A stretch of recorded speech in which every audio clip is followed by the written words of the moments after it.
So, what is focal therapy? Focal therapy is considered by many some sort of like a natural approach to treating prostate cancer. What is focal therapy? Is it a natural treatment for prostate cancer? What are the side effects? What are the different types of energies that are used to treat prostate cancer with focal therapy? Today's conversation is with Dr. Arvin George, who is a urologic surgeon specializing in diagnosis and management of genitourinary cancers with particular subspecialization in prostate cancer. His clinical interests and expertise are high image guided therapeutics and minimally invasive ablative surgical techniques for prostate cancer and kidney cancer. These include laparoscopic and robotic surgery, in addition to cryoablation, high intensity focused ultrasound ablation or HIFU, non particle directed laser ablation, and all sorts of focal ablative therapies.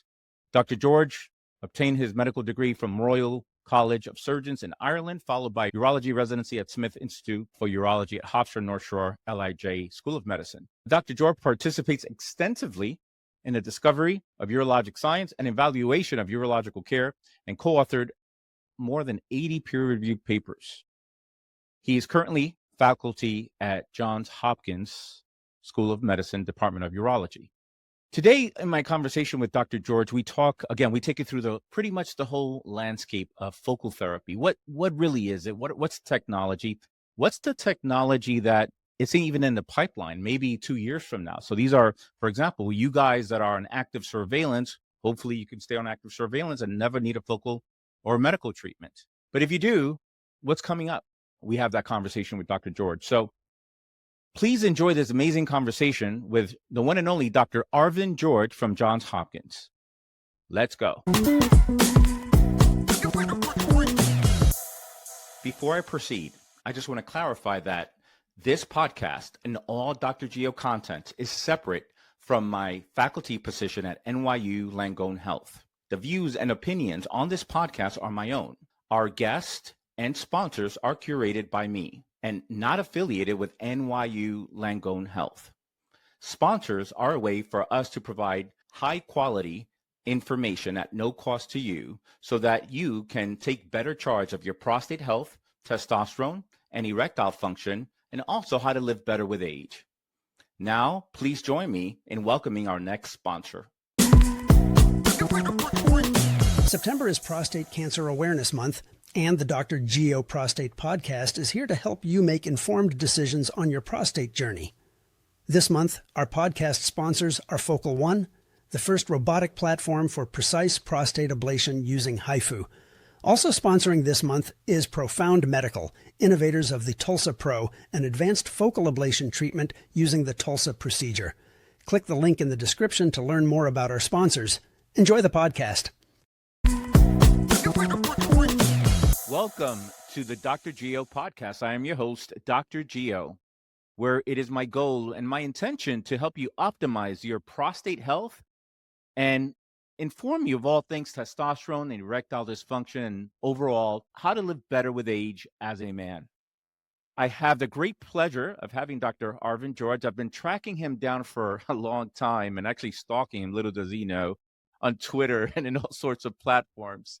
And finally, we get to get Dr. Arvin George. Arvin, I can't tell you what a pleasure it is to have you on. I've had a few episodes on focal therapies for prostate cancer, but I always felt like it was incomplete until I have you on. So I'm privileged to have you on, and thank you for doing this on a Saturday morning. Oh, well, thank you so much. That's a huge compliment. And, I've enjoyed sharing a bunch of mutual patients with you, and I feel that both of our approaches to medicine have really benefited them. So thank you for having me on your podcast today. My pleasure.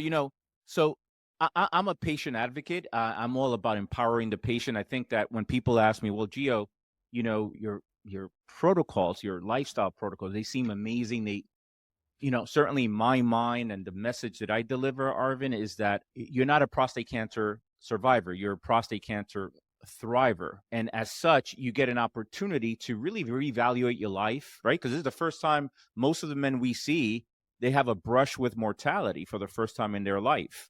So they get to really reevaluate what they do. They like, wow, that diet that I wanted to do for so long, you know what? I'm ready now, or the extra, whatever it is. And oftentimes they do so much better.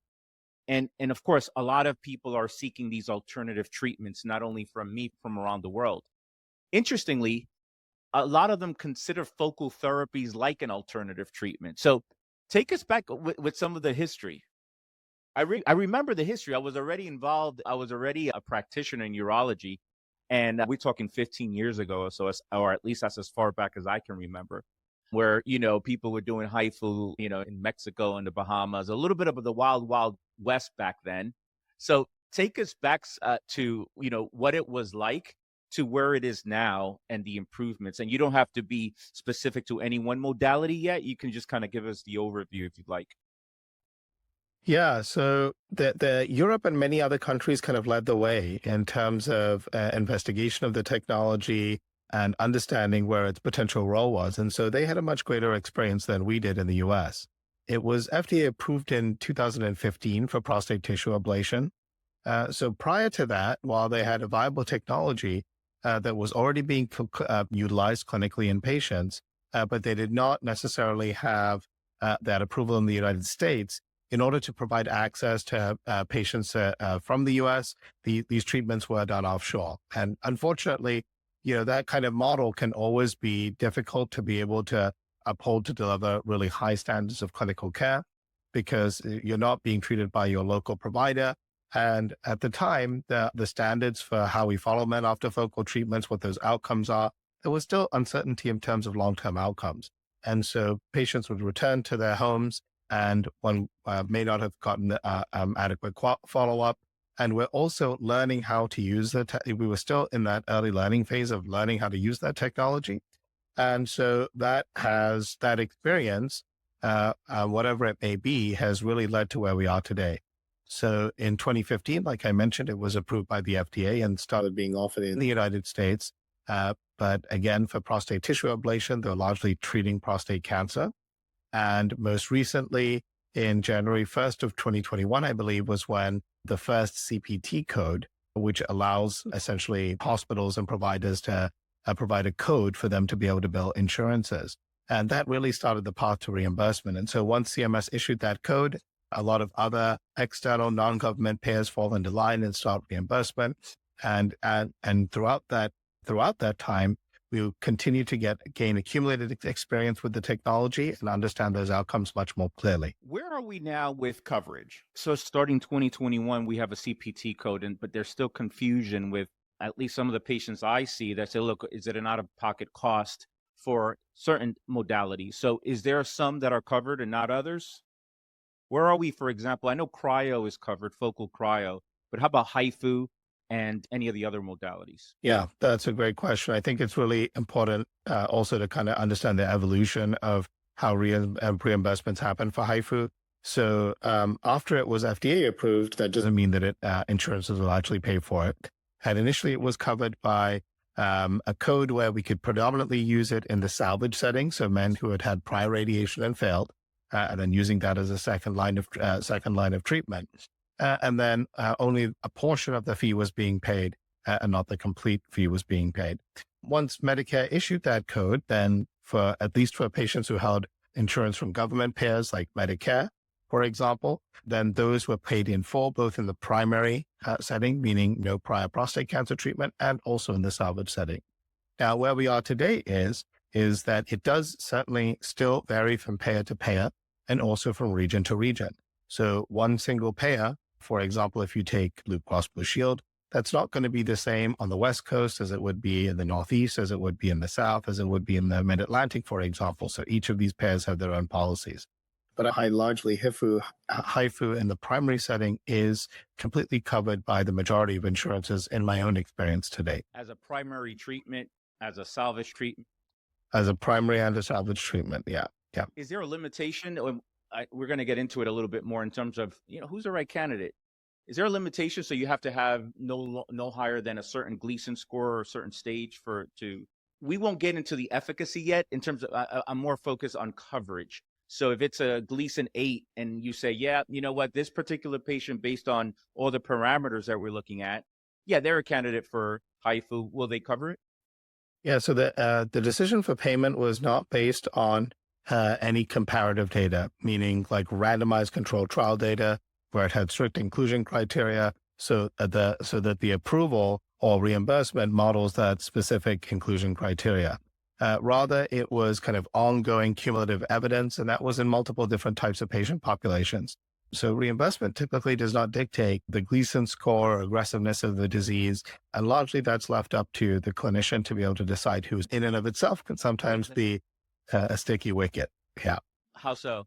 Because, we always want to do the best for our patients.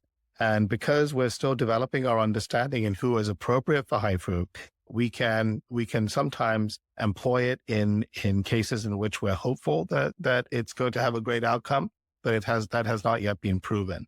So I know that we'll eventually discuss kind of criteria for ablations, and everybody's is slightly different. I would say that I would probably be from conservative to less conservative. I'd probably be maybe a little bit, I would consider myself in the middle. I am such a fan of shared decision making with patients, having them be part of that decision making for many reasons.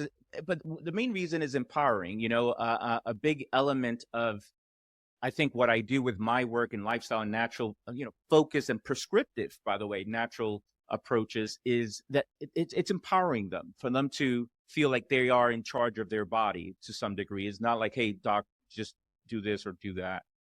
As such, there's some patients who are, who look, we don't have data on a Gleason 8, Gleason 9 for HIFU or this, but look, based on all the parameters, based on what I'm interested in, I'm willing to take a chance because I just don't want my prostate removed for whatever reason. I think I see more and more practitioners kind of still treating, and we cannot undermine and overlook the fact that we do live in a litigious society, and there's nothing worse that as a practitioner you're doing the right thing for a patient and then you are in some sort of lawsuit, right? But I think under the right circumstances, the right situation, perhaps even sign the dotted line, a higher stage person can undergo something like HIFU or whatever other technology that we'll talk about in a second. Yeah, I think that who we offer focal treatments to are particularly context specific. That being said, I think that, for patients that need to be some sort of guardrails, we certainly want to empower them.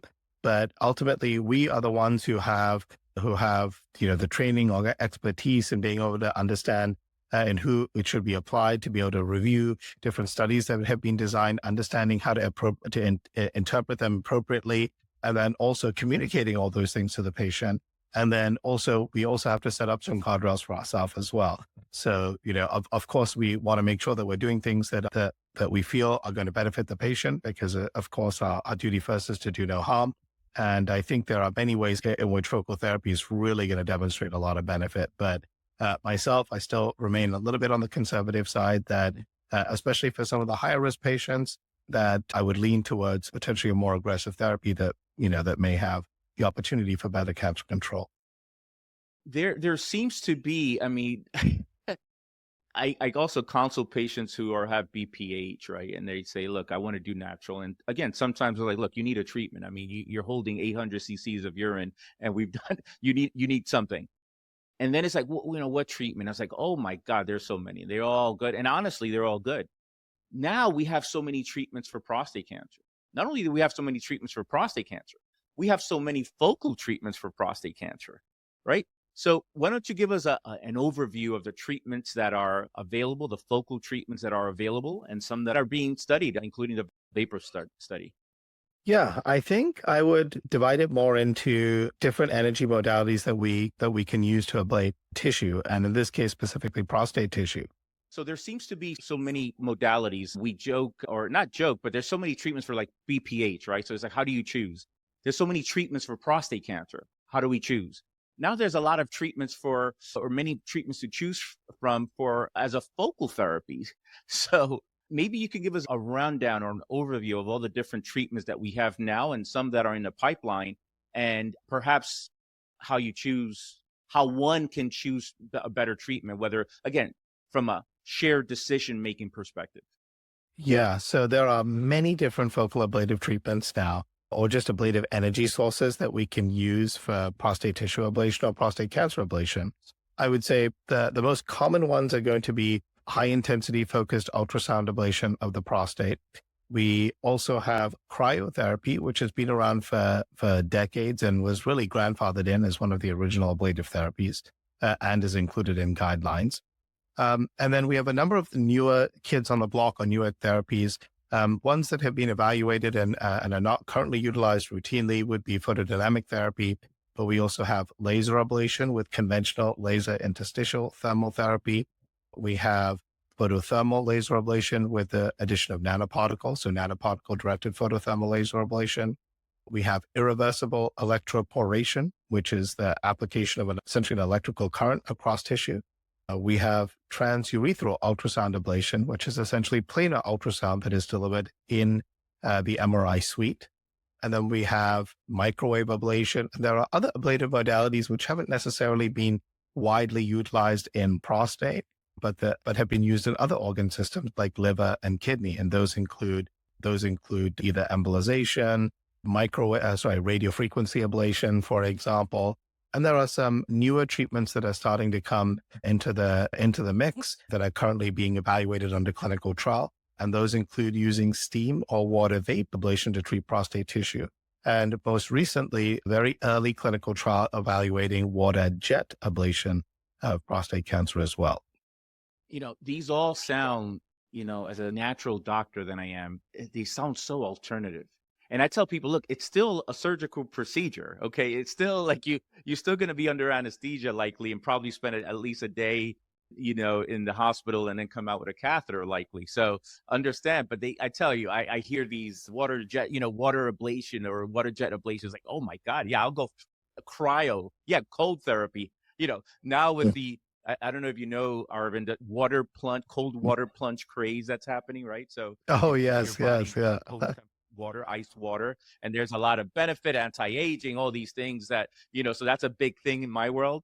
So when you say cryoablation for the prostate, I almost feel like it's a water plunge situation. But we know that it's still a procedure. And I know each modality might be a little bit different, but what's the average stay in the hospital? They most of the times as I remember correctly, they leave with a catheter for a day or two. And again, just like a general overview.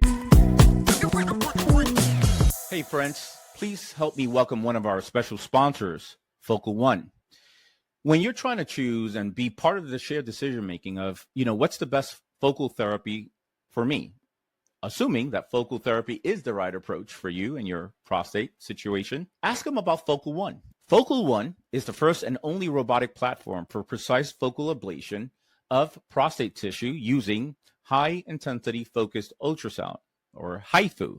This minimally invasive technology offers prostate cancer patients a game-changing treatment with no surgery, cutting, or radiation. With unmatched precision, real-time imaging, and advanced software for MRI fusion, Focal One ensures faster, safer, and more effective treatment, sparing healthy tissue and minimizing side effects. Treat the suspicious lesion in your prostate and leave everything else alone. Next time you visit your urologist and you're talking about your prostate cancer, if that's what you have, ask them if you are, number one, a candidate for focal therapy. Number two, if they use HIFU, ask them, are they using Focal One? To learn more about Focal One, please look at the link below in the show notes.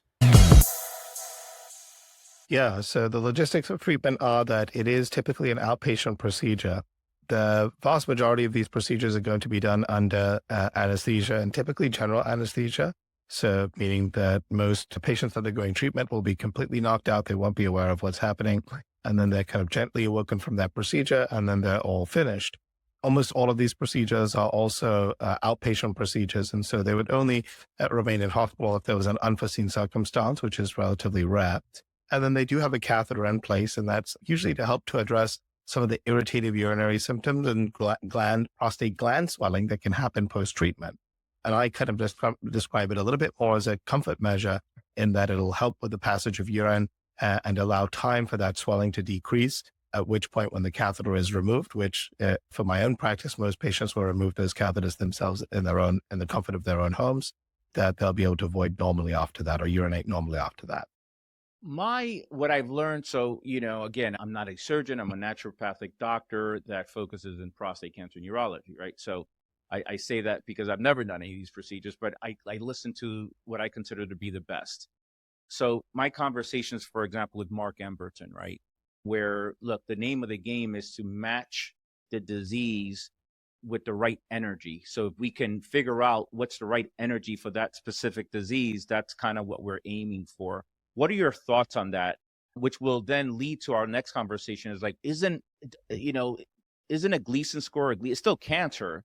And if Gleason 9 or Gleason 6 is still cancer. And if we know that, everything is confined to the prostate, why can't we treat it with any of these energies? And again, my assumption in my conversation with Mark is, well, it depends on an energy and you need a certain type of energy for that disease. So where are we with that type of information? Yeah. So in terms of choosing an energy for the type of disease, I think that that is largely, I would say, the technical aspects of treatment specific. So right now it's based on where the cancer is located, the area of tissue that's going to be treated and its relationship to vital structures like the bladder, the urethra, neurovascular bundle, external urethral sphincter, rectum, and other important organs that we have to pay attention to during this procedure. That's really that's really right now what would drive the decision for what type of technology that would be used would be the location and its relationship to vital structures. Sometimes also the volume of the disease. There are going to be some, or how much tissue you're going to treat. There are going to be some treatment types that are going to be more efficient at treating tissue than other types. But in terms of, is there a specific energy modality or treatment that is going to be better type of Gleason score or histology of prostate cancer? We don't know that yet. We don't know if there are specific disease characteristics of an individual tumor that may or may not respond to different types of ablative modalities. I don't think we're far along there yet.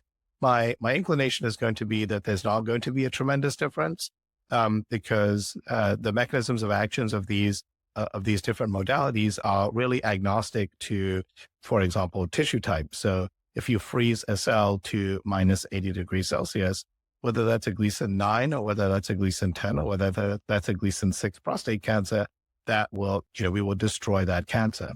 Now, the next question that you asked is actually a really excellent one. The question is that if everything is confined to the prostate, do we have the ability to offer ablative treatments or focal treatments just as we would in lower Gleason scores in terms of pairing the right treatment for the right cancer, the right patient? And I think that in principle, yes, if it is completely, truly organ confined, then that would be the case. Now, typically, Gleason 9 prostate cancers or more aggressive prostate cancers on the Gleason spectrum will tend to have more aggressive features and have the opportunity to metastasize or recur faster. And so that introduces a degree of uncertainty where we may think it could be organ confined, but we think that there's no nodal involvement, for example. We do know that even when we don't have clinical evidence of it, it can still happen when we have final pathology, for example, when a prostate is removed during surgery or lymph nodes are removed during surgery. So that's where we need to study it a little bit better and understand where its limitations are. But I do think that even in the long term, even in high-risk prostate cancer patients, that ablative treatments are going to have a role. And we already see that based on some of the data that has been published already. There's a series of almost 1,400 patients, of which almost 1/3 of those patients are classically high-risk prostate cancer patients. And as we would expect, when you include low, intermediate, and high-risk patients, those patients with low-risk cancers have a certain outcome.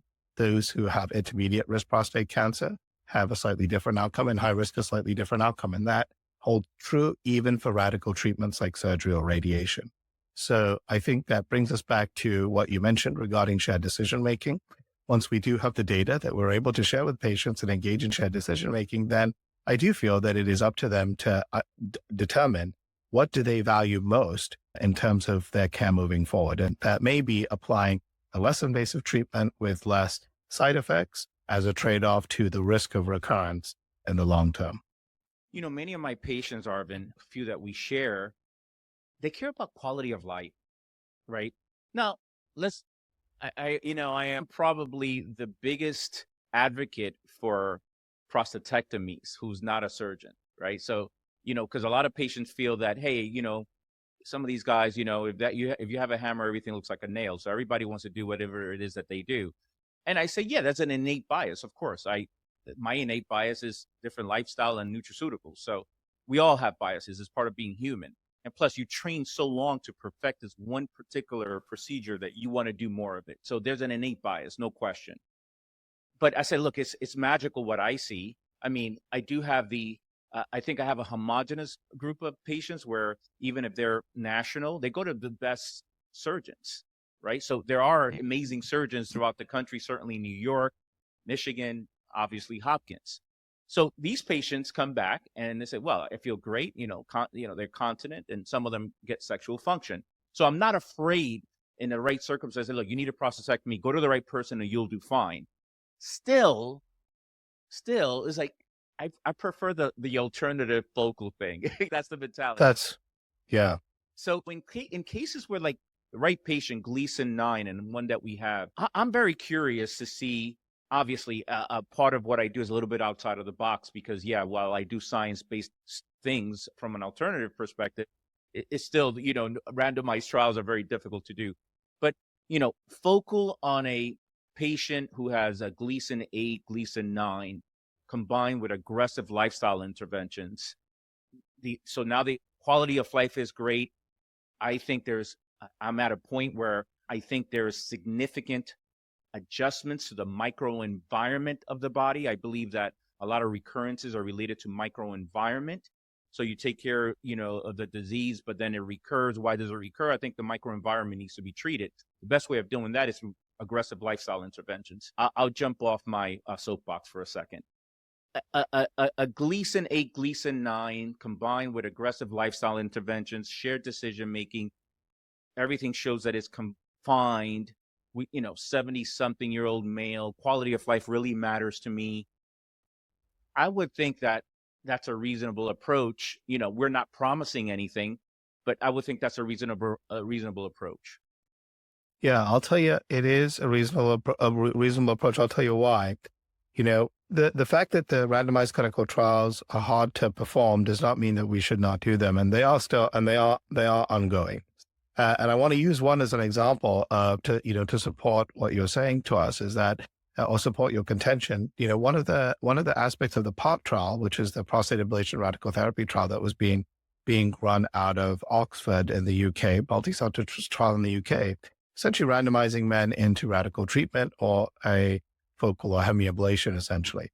When they kind of did their initial pilot feasibility portion of this trial, when they first started, they found that almost 30% of men who were ultimately randomized to a radical treatment there was about a 30% attrition rate, meaning that even amongst centers where they are highly trained to maintain equipoise during counseling, maintain objectivity as best as they can, making sure that they're not selling one treatment over the other when presenting a clinical trial.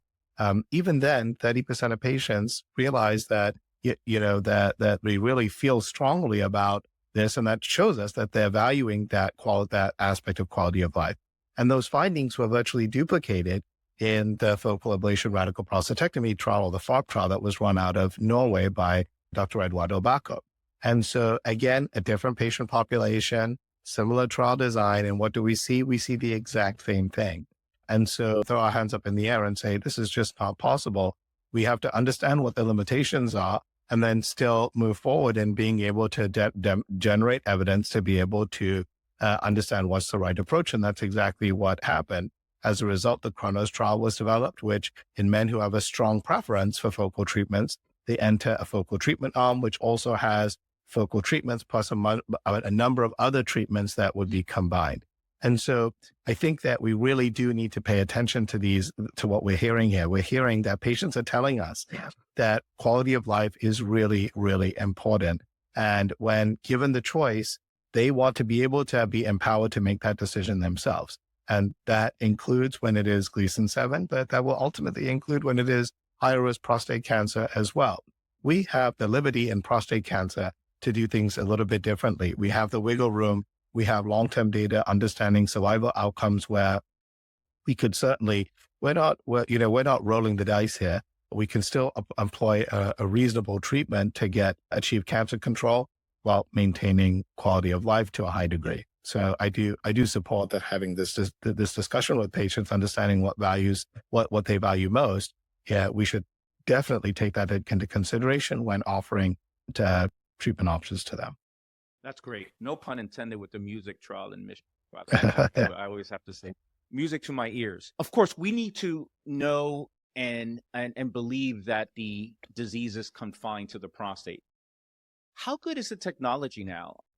Isn't it great to have a PSMA PET scan? And I still tell my patients, look, the possibility of micro, metastasis that you can't see is still there. Once again, the lifestyle interventions, I believe that, boom, I think that can be really helpful. But PSMA picks up, pretty small tumors, and you can pick up on that. So isn't it great to have that to help us with the decision making? I mean, what are your thoughts on that? Yeah, I think our improvements in imaging really ultimately result in an improvement in our ability to stage and localize any cancer, but in this case, prostate cancer specifically. And that results in improvements in treatments. So I think what you're trying to get at is that we have a high degree of confidence with our novel staging tools that this is truly organ confined. We can treat it locally adequately with a focal ablation. Are we really mitigating that risk of distant failure that we would have otherwise not known about? And I think that you're right. I think that that's where we're going. Right now, it still is only going to be really covered in unfavorable intermediate risk or greater. And even then, not in all payers do they ultimately cover PSMA PET, or it may require obtaining a CAT scan and a bone scan first, ensuring that's negative. Different payers have different rules in terms of how to get it. But I do think the advent of, we have a number of novel PSMA radio tracers that are coming out from various companies, and our imaging refinements will continue to improve, and they'll get even better than PSMA. I truly believe that. And then also it'll unlock the promise of theranostic interventions, those that are both diagnostic and therapeutic, similar to lutetium PSMA, which is being used in the advanced prostate cancer space. Yep. Yeah, for sure. And then using technology and AI to even improve the impressions and conclusions that we have from these things, it's just going to make things a whole lot better to know that we have what we have, or at least to a higher degree. I don't know if it'll ever be perfect, but it's fascinating. So you touched upon the different technologies. How does one choose? So, TULSA, HIFU, FLA, cryo. And again, I don't know when we'll see a head-to-head trial, probably never, perhaps. So how does one choose to know, you'll do a TULSA and not a HIFU, or cryo is better? And how do you make a decision, and how does the patient how can they be well informed as to how to decide? Yeah, I do think that there is some redundancy in the technologies in terms of the patients that they are sufficient to be able to treat. But I do also think that a single technology is not going to serve the role of being able to treat all the spectrum of prostate cancer that you would like to, both in terms of volume, in terms of location, to offer focal treatments. And when we pick a technology, most oftentimes we are going to fall into that hammer and nail phenomenon, right? We can't offer every single thing. And so we pick and choose which ones we think will be most suitable for the patient populations that we take care of. And we try our best to be able to apply that to all, but it may not necessarily fit for all. So that recipe is going to be slightly different for each different provider, but there are some general tenets which I do think are helpful. So in the anterior prostate gland, so in the top of the prostate away from the rectum, where a number of cancers do form, there also are limited vital structures that you can damage, that you can hurt. And so with those things, something that is maybe less conformal to the shape of the prostate, I can use. So irreversible electroporation, laser ablations, cryoablation, though I do also believe that all of these treatments in skilled hands can be used in other locations of the gland. But there are going to be some inherent limitations to a specific technology. So, for example, cryotherapy, if it's a tumor that's very close to the urethra, And during the treatment, we actually use a warming catheter to actually be able to preserve the urethra and the sphincter. That warming catheter may prevent us from achieving lethal temperatures where we actually need to. So understanding where the tumor is, what's around it that we need to preserve or that we can successfully treat is really going to be important to choose that right treatment modality. And each of those treatments are going to be slightly nuanced in terms of which treatment that you would choose. So it's hard to say, okay, each individual one and say, hey, I would use this one in all of these scenarios, because there is also a certain degree of overlap. Like I mentioned, I oftentimes use IRE and cryo in the same setting and for the same group of patients. So in other words, like a real estate agent would say location, right? You know what? I'm going to steal that from you. That's a great that's a great way of putting it. Yeah. Yeah. Location is everything, right? Arvin, what are the focal ablative treatments that you do, and why do you do those? Are you planning to use others as more come about? Once again, when I look at people like you, I'm like, yeah, this is a focal ablative expert. So to me, it's like, yeah, he does them all. It's just figure, but I know that's not true, or it can't be true, because you can only be so good at so many. So, what do you do now? What do you plan to do in the future? Yeah. So I think that for me, it's really important to be able to get my hands on as many technologies as possible to be able to get some experience with them, to understand both their limitations and their advantages. What I previously used in the past have been nanoparticle directed laser ablation, conventional focal laser ablation or laser interstitial thermal therapy. I have used irreversible electroporation. We do have that available now. That's something that I can currently use. High intensity focused ultrasound ablation, similarly, is something that we offer at Johns Hopkins now. Cryoablation as well. Water vapor ablation on a clinical trial. And then we also offer TULSA ablation on a clinical trial as well. So we do have, I'd say we essentially have about 4 to 5 different technologies that we have access to that we can certainly use in different contexts. And I see that as a major advantage, because I can tailor that treatment to that individual patient's needs, rather than saying, hey, I have access to HIFU or I have access to cryo, and this is what I need to use for everybody.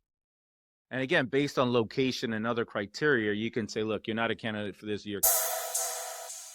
Hey, friends, help me welcome yet our next amazing sponsor, Profound Medical. They're the producers of TULSA Pro, another focal ablation treatment. Profound Medical is at the forefront of revolutionizing prostate disease treatment with transurethral ultrasound ablation, or TULSA procedure. That's within the urethra. That's the tube that brings out your urine and semen. The treatment occurs through that urethra, not through the rectum. This incision-free approach targets and destroys prostate tissue from the inside out, aiming to reduce the risk of complications such as erectile dysfunction and incontinence, while ensuring that there is an effective oncological control with a swift return to daily life. By integrating real-time MRI with advanced robotics, TULSA offers a highly customizable solution, precisely targeting the entire prostate gland or specific areas, setting a new standard in prostate care. To learn more about Profound Medical and TULSA Pro, please go down to your show notes and click the link. Would not necessarily be you're not a candidate for this and you are a candidate for this, but it would rather be, you are a candidate for this, but I think that you have a better, you would have a better treatment with this for X, Y, and Z reasons, for example. So I think that, a friend once shared with me, and I think this also applies to who we select for treatment as well, that, we want to see everything in black and white, but really, medicine is really a bunch of shades of gray. And so we're trying to, we're really trying to pick what's that right shade of gray for that patient. So for me to say, hey, you cannot ever treat a Gleason 6 and you should never treat a Gleason 8 or 9 or whatever it is, I think that's short-sighted. I think that we do really need to pick the right treatment. Yeah, absolutely. We are in the probability business, just like many other industries, right? And we try to, increase the probability of excellent outcomes with the approaches that are used. I think it's very important for people to know that this is no different. You want my experience. You even want which leads me to my next question. You want to know what my opinion is. But so what happens in medicines and in science is like with the scientific data. Well, the science cannot show you everything all the time because you can't study everything. But if I've seen several thousand patients, you want my opinion on this particular subject matter. Same thing, I want your opinion. So I always encourage them, say, look, what's your opinion? The studies don't show X, Y, Z, but what's your opinion based on your expertise in seeing so many patients? You're very scientifically oriented person, many like our other colleagues. Do you give them your opinion sometimes if they ask for it? Do you say, yeah, look, in my opinion, my objective opinion, X, Y, or Z? Do you do that? I think you're forced to, because there's not a single person who does not ask me before they leave the room, what would you do in this scenario? What if this was your own father? What would you do if this was your own family member? And so, in many instances as well, I would say, if you are my own father, this is also what I would recommend. And that, and I say that when I believe that statement holds true, which is almost always, right? I do want to make sure that I treat anybody as if they were my own family member. But yes, I do have, there are some opinions based on experience and expertise, which you're right, may not be ultimately demonstrated yet with clinical trials or a huge preponderance of data. We may have smaller sets of data which show us that these technologies have a huge degree of promise. And ultimately, these treatments are, while the number one consideration is cancer control, the reason that these are even offered are because of this change in quality of life that you mentioned. And so it's difficult because, somebody has to draw a line in the sand in terms of where is that trade-off of worth it for a patient, or where do we as a community validate what that cutoff is? And so, I take the example of bladder cancer, for example. For bladder cancer, organ-sparing treatments are really, really sought after, right? Because the alternative of having your entire bladder removed and replaced with a different type of bladder, either with a bag or with a piece of small intestine, that's a huge difference between having your bladder and not having your bladder. And in that scenario, we as a medical community accept quality of life changes with the trade-off to organ-sparing treatments at a much, much higher rate, to the degree that it lacks comparative evidence, and yet it still remains in guidelines. And so as a medical community, we validate that calculation of quality of life. But we haven't done that in prostate cancer, despite bladder cancer being significantly more lethal cancer by a significant order of magnitude than prostate cancer is. So I think that even in our own fields, we still have difficulty recognizing, what's most important for patients. And sometimes we assume that we know what's best for patients, and we don't allow patients to decide what's best for themselves.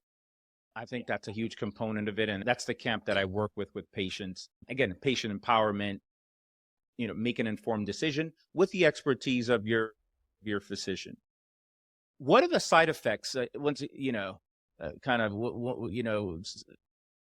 at the risk of repeating myself, wow, this focal stuff. Wow, that's great. Sign me up. What are the side effects? And I know each modality has a different, I remember back, 13, 14 years, I used to see a lot of men with urethral strictures after HIFU. I mean, quite a few back then that they were my patient. They went, they did HIFU somewhere, came back, and then their quality of life is not optimal until that gets treated. So urethral strictures was very common back then. Where are we now with the side effects and what kind of side effects should we expect if they go through any of the modalities? You could be brief on that if you like. Yeah, this is really, really important. And so I first want to start with, what are the side effects that used to be a real issue that largely are not an issue today, and also try to go through why that is. Fistula, which is probably the most devastating potential complication of any ablative modality, but specifically for HIFU, because the energy is delivered through the rectum into the prostate. And what a fistula is an abnormal connection between the urethra, or the urine channel, which runs through the prostate, with the rectum, where essentially urine will drain into the rectum and then you'll evacuate it by having a bowel movement. So the urination largely comes through the rectum. That can be a major issue that requires a significant amount of time with a catheter and somebody who's had no prior radiation. And those who've had radiation, or those who fail long-term catheter placement, a surgery to be able to correct that, a major abdominal operation. So that is a hugely potentially devastating complication, but thankfully in contemporary series, that is really, really rare, about 0.2%. So prior to that, I think that when the rate of that was higher, since then we've implemented a number of safety strategies safety mechanisms during the actual treatment to prevent that from happening. The other things are, like you mentioned, urethral stricture, but also similarly along that vein, you can have urethral sloughing, where you have tissue debris that passes per urethra after the treatment that can block sometimes the urinary channel, or a bladder neck contracture, which is essentially a urethral stricture that's just higher up, right where the urethra connects to the bladder. Those have largely gone away as well, though they still do occur in rarer instances. But with the advent of urethral sparing treatments, where we intentionally avoid treatment or ablation or destruction of the urethral tissue, that is really, really uncommon. And I personally have not experienced that in my own practice as a result of that. So what are the ones that we typically do see? Largely is going to be irritative urinary symptoms immediately post-procedure. That, what I mean by that, it'll be urinary frequency or feeling that the sensation to pee more often than usual, urinary urgency or feeling that you need to pee immediately when you have the sensation to go, sometimes a little bit of blood in the urine, small risk of urinary tract infection or epididymolycitis, which is swelling and inflammation of the testicle. That can happen in about 5% of cases. And urinary leakage is typically very, very rare. The definition we use for urinary leakage after surgery is what we call, quote, social continence, which means that we accept either 0 or 1 pad per day.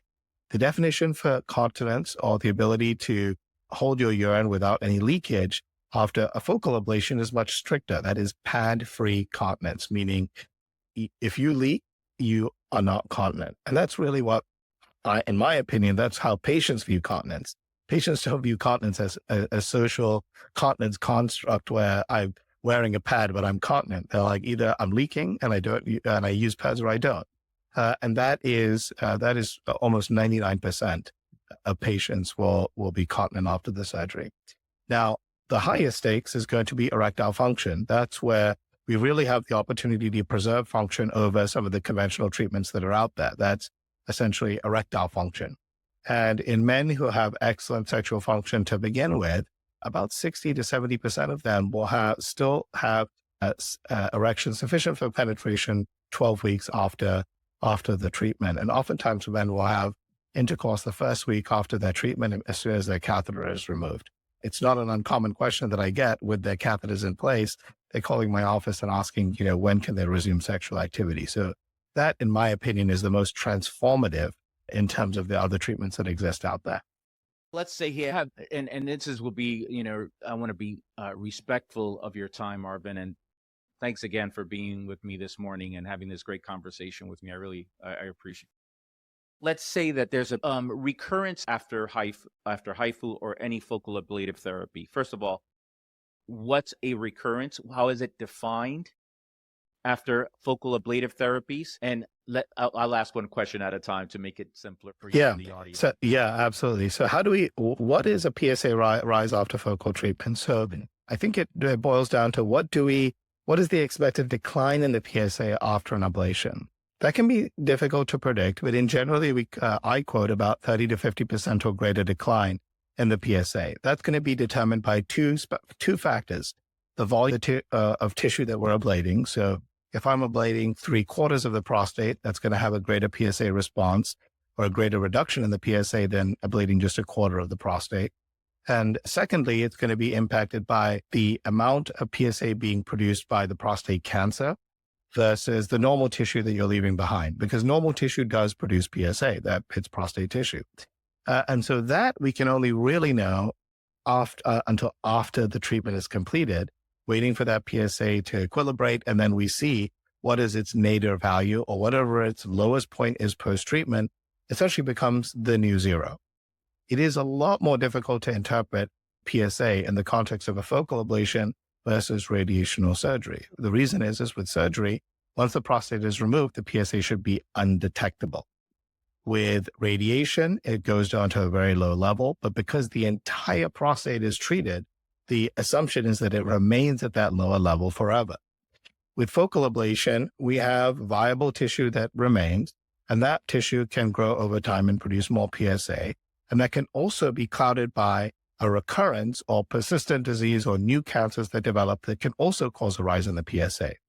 So as of right now, we still say we await for a 30 to 50% decline or greater in the PSA. That becomes the new data, and we follow it from that time point. There has only been really one study which has looked at a potential cutoff, and that has been that definition of a recurrence, where you look a little bit closer, has been when the PSA has risen about 1.5 to 1.6 points above that lowest value.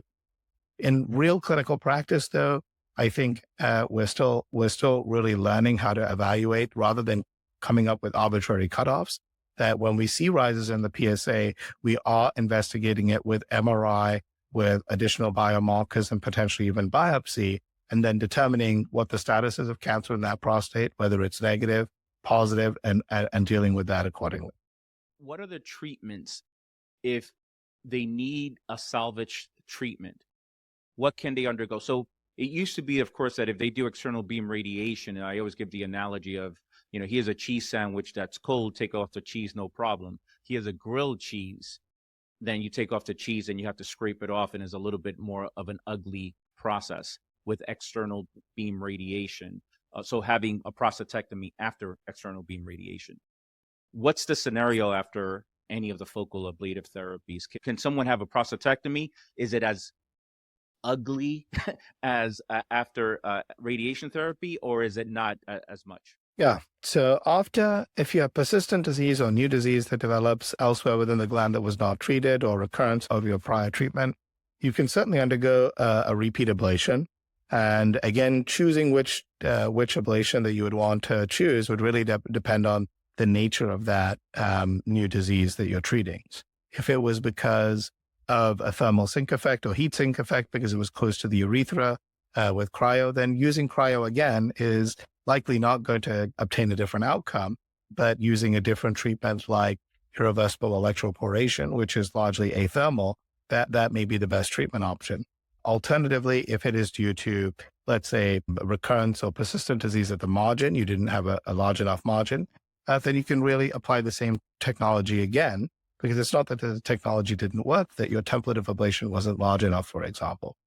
And those men who transition and ultimately require radical treatments, either surgery or radiation, again, in the era of urethral sparing ablations, I think that radiation is very close to what you would see with a primary treatment with radiation. But we don't have really a lot of series that are published in the literature regarding that. That's really anecdotal experience based on radiation oncologists who have treated men who've had prior focal ablations.